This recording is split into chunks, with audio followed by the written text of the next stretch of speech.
તો આ તરફ જૂનાગઢમાં પણ વરસાદી માહોલ જામ્યો છે। મહત્વપૂર્ણ સમાચાર જૂનાગઢથી મળી રહ્યા છે। હવામાન વિભાગની આગાહી અનુસાર જૂનાગઢના મેંદરડામાં મેઘો મહેર હોય તેવું લાગી રહ્યું છે। ઝીંઝુડા ગામમાં વિનાશ વેરાયો છે। સિરોલિયા નદી ગાંડીતુર બની છે। દોરડા વડે લોકો પસાર થવા માટે મજબૂર બન્યા છે। 50 પરિવારને અવરજવર કરવાની મુશ્કેલી સર્જાઈ છે। જો કે હાલ હવામાન વિભાગની આગાહી પ્રમાણે દરેક જિલ્લામાં એલર્ટ આપવામાં આવ્યા છે। તો જૂનાગઢમાં પણ ભારે વરસાદની આગાહી વ્યક્ત કરવામાં આવી છે। સરોલિયા નદી ગાંડીતુર બનતા લોકોને હાલાકી વેઠવાનો વારો આવ્યો છે। લોકો દોરડા વડે પસાર થતા જોવા મળી રહ્યા છે। તો આ જ મુદ્દે ક્યાંક તંત્રની પણ કામગીરી સામે અનેક સવાલો ઉઠી રહ્યા છે। પ્રી મોન્સૂન કામગીરી સામે પણ અનેક સવાલ ઉઠી રહ્યા છે। જૂનાગઢના ઝીંઝુડા ગામમાં વિનાશ વેરાયો હોય તેવા દ્રશ્યો સામે આવી રહ્યા છે। સરોલિયા નદી ગાંડીતુર બનતા લોકોને હાલાકી વેઠવાનો વારો આવી રહ્યો છે। લોકો દોરડા વડે પસાર થઈ રહ્યા છે। જૂનાગઢ જિલ્લામાં સતત 3 દિવસથી મેઘો અનરાધાર બન્યો છે અને જેને લઈને અનેક વિસ્તારો સંપર્ક વિહોણા થયા છે। જ્યારે મેંદરડા તાલુકામાં પણ ધોધમાર વરસાદ પડતા 8 થી 9 ઇંચ જેટલો વરસાદ વરસ્યો છે અને તમામ નદીઓમાં ઘોડાપૂર આવ્યું છે। આ છે આ સિરોલિયા નદી કે જે સરોલિયા નદીનું પાણી છે તે આ ઝીંઝુડા ગામ તરફ વળી વળ્યું છે અને ઝીંઝુડા ગામનો જે પુલ છે કોઝવે છે તે પણ તૂટી ગયો છે અને જેને લઈને સામેના વિસ્તારમાં જે આ ઝીંઝુડા ગામના સામેના વિસ્તારમાં જેટલા લોકો રહે છે તેના માટેનું આ જે રેસ્ક્યુ કરવામાં આવી રહ્યું છે। નાળો પકડી અને રસી પકડી અને લોકો આ તરફ આવે તે માટેના પ્રયત્નો હાલ કરવામાં આવી રહ્યા છે। છેલ્લા 24 કલાકથી લોકો છે તે આ બાજુ નથી આવી શક્યા। બજાર અને તે બધું આ સાઈડ હોવાથી અને આ રીતનું હાલ લોકો રેસ્ક્યુ કરી રહ્યા છે। અને ખાસ કરીને આપણી સાથે અહીંના સરપંચ છે, આપણે સીધી તેમની સાથે જ વાત કરશું।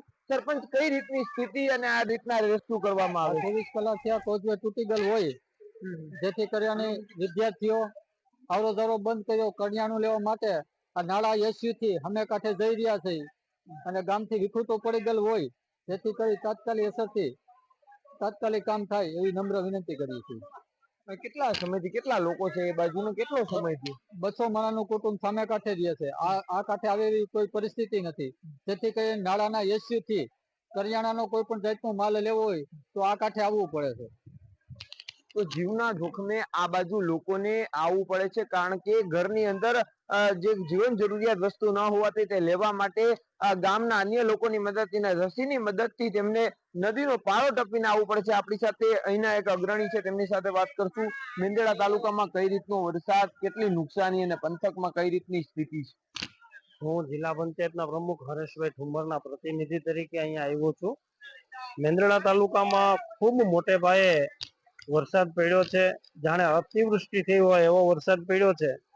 તો અમારા વિસ્તારમાં જેમ ઝીંઝુડાની અંદર નુકસાની છે, કોઝવેની નુકસાની છે, પુલ છે, અહીંયા એક મંદિરની દિવાલ પણ ધરાશાયી થઈ છે, એમ મોટા પ્રમાણમાં અમારા તાલુકામાં નુકસાની તો છે જ, સાથે સાથે ખેતીની પણ નુકસાની છે। અમારા વિસ્તારમાં આવતા મીઠાપુર ગામ છે, આલીદ્રા છે, કિમપાદર, ત્યાર પછી નાગલપુર અને દાત્રાણામાં પણ મોટે પાયે નુકસાની છે। ઈટાળી, મોટી ખોડિયાર, ગુંદાળા વગેરે ગામોની અંદર ખૂબ મોટે પાયે નુકસાની છે અને મેંદરડા પ્રોપર વિસ્તાર જે છે તેમાં પણ મોટે પાયે નુકસાની છે। તો અમે 2 દિવસથી સતત ને સતત આ વિસ્તારની અંદર ઘૂમી રહ્યા છીએ અને પરિસ્થિતિનો તાગ મેળવી રહ્યા છીએ। તો ખાસ કરીને દ્રશ્યો બતાડવાનો ફરી એકવાર પ્રયત્ન કરીશ કે જે આ સરોલિયા નદીનું જે કોઝવે છે કે જ્યાં આ ઝીંઝુડા ગામમાં આવેલું છે ને તે ગઈકાલે જ તૂટી જતા હાલ સ્થાનિક લોકોને આ બાજુ આવવા માટે રસીની મદદથી છે તે આવવું પડે છે અને હાલ આ કોઝવે તૂટી જતા 200 લોકો છે તે સામેના કાંઠે ફસાયા છે। અમાર બખાઈ, મંતવ્ય ન્યૂઝ, મેંદરડા, ઝીંઝુડા।